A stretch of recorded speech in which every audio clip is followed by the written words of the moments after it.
Hello, my name is Kiva Harper and I'm an assistant professor in practice here at the University of Texas at Arlington School of Social Work. I'm here to chat with you guys briefly about online teaching.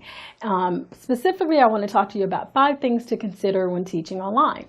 Okay, one thing that we want to consider is the structure of the course. Most of the courses that we teach in this environment are asynchronous, but we also have the option of synchronous courses and hybrid courses. The next thing you want to think about is how you're going to structure your course. We do have shells available for most of the courses, but for some of us, that shell doesn't really meet your needs. Will you be using discussion boards, quizzes, wikis? The structure of the course lays the framework for everything else. Once you organize your course, be sure to teach your students how to navigate the course. I like to create an intro video with a voiceover that shows them where to find everything. The students really seem to appreciate that. The next thing you want to think about is your online presence. Creating your online presence will set the stage for your relationships with your students. I found that creating a short video and posting that on the first day of class with their introductions to be very helpful. You can create one generic video that you can recycle for all courses, or you can be like me and create one video for each course based on the topic of that course and why you're teaching it, why you're teaching that course, and also maybe what experiences you've had professionally that make that course more interesting and appealing to you. I also like to allow the students to meet my family and my pet dog through the video as a way to connect with them. You can also be creative about where you film. If you're on vacation somewhere where it's beautiful or gorgeous and you want to film in that setting, that would be helpful as well. Other things to consider are how frequently you communicate with your students.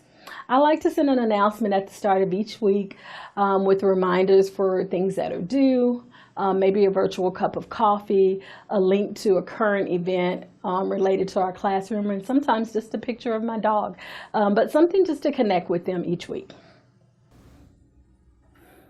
Student engagement. So when engaging students, you have to really think about your classroom community and how you're going to build that.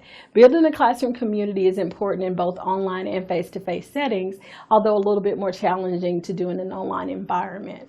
I find that having the students post a picture and/or avatar where their name is on Canvas is a great way to begin creating that community. I also have them to create an intro video.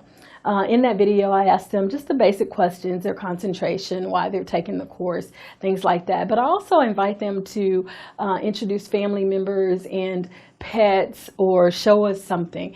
And that makes it more personal. I found that students who are in cohorts are really excited because they meet people that they've done group projects with that they've never seen face to face. So they really enjoy that. Technology. Okay, so some of us, instructors and students, embrace technology and others run from it.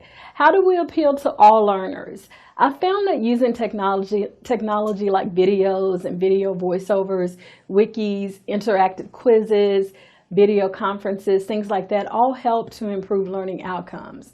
The most important thing I've learned is to ensure that I explain whatever technology I'm using and that the students know how to use it as well.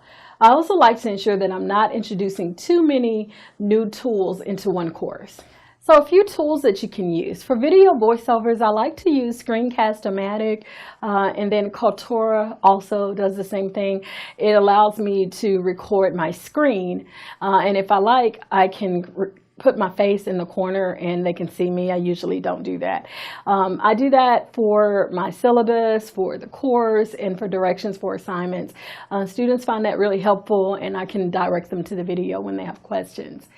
Class sessions. Occasionally I like to do optional class sessions where we all come together and they can talk to me or ask me questions about an assignment or about some content from the course, and I like to use Microsoft Teams for that.